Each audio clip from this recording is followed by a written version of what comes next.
ये लोग new born baby को 5 से 10 लाख रुपए में बेच रहे थे।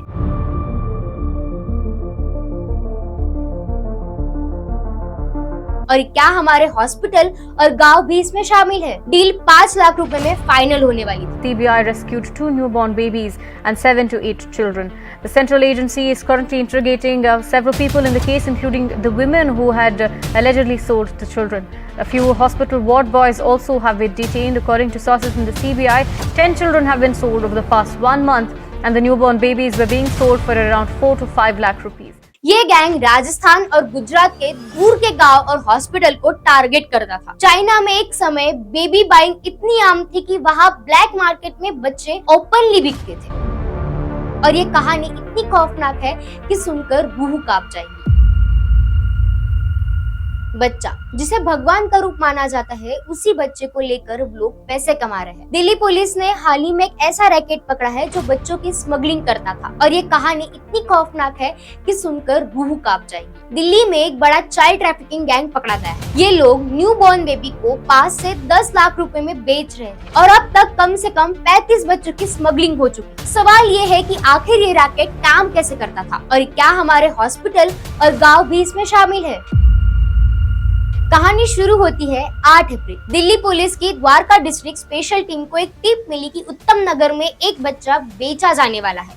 पुलिस ने तुरंत कार्रवाई की और मेट्रो स्टेशन के पास एक सिल्वर कार को पकड़ा। कार खोलते ही पुलिस हैरान रह गई। अंदर छोटा सा बच्चा बस 4-5 दिन का रो रहा था। एक महिला कांस्टेबल ने तुरंत बच्चे को गोद में उठाया और हॉस्पिटल पहुंचाया। डॉक्टर ने कंफर्म किया कि बच्चा कुछ ही दिन का है। जिसके बाद कार से 3 लोग पकड़े गए। यास्मीन मोहन गार्डन से, अंजलि मालवीय नगर से और जितेंद्र मदनीगर से। जब इन्वेस्टिगेशन की गई तो पता चला यास्मीन बच्चा गुजरात से लाई थी, अंजलि उसे खरीदने आई थी और जितेंद्र कार चला रहा था। डील 5 लाख रुपए में फाइनल होने वाली थी। पुलिस ने जब यास्मीन से पूछताछ की तो उसने एक और लोकेशन बताई।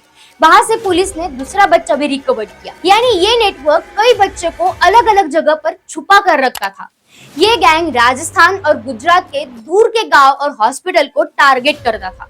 न्यूबॉर्न बेबी की चोरी या झूठे बहानों से लाया जाता था, फिर दिल्ली की स्लम्स एरिया में छुपा कर रखा जाता। इसके बाद बच्चे चाइल्डलेस कपल्स को 5 से 10 लाख में बेच दिए जाते। अब तक कम से कम 35 बच्चों की स्मगलिंग इसी तरह हुई है। इंडिया में चाइल्ड ट्रैफिकिंग और बेबी सेलिंग एक बड़ा क्राइम है। जुवेनाइल जस्टिस एक्ट और इंडियन पिनल कोड के तहत ये क्राइम लाइफ इम्प्रेसमेंट तक ले जा सकता है। लेकिन असली प्रॉब्लम ये है कि ऐसे रैकेट अक्सर बार बार पकड़ में आने के बावजूद भी खत्म नहीं होते। एक बच्चा जो अभी माँ की गोद में होना चाहिए था, वह किसी कार की पिछली सीट पर पैसों की डील का हिस्सा बना दिया गया। ये सिर्फ इंडिया तक लिमिटेड नहीं, नाइजीरिया, केनिया, युगांडा जैसे देशों में भी बच्चों की चोरी करके अडॉप्शन माफियाज को बेचा जाता है। चाइना में एक समय बेबी बाइंग इतनी आम थी कि वहाँ ब्लैक मार्केट में बच्चे ओपनली बिकते थे। यूएस और यूरोप में भी कई बार फेक अडॉप्शन एजेंसी पकड़ी गई जो बच्चों को थर्ड वर्ल्ड कंट्रीज से लाकर बेचती थी। यानी ये क्राइम एक ग्लोबल नेटवर्क है जहाँ गरीब देशों के बच्चे सबसे वल्नरेबल हैं। आपको क्या लगता है,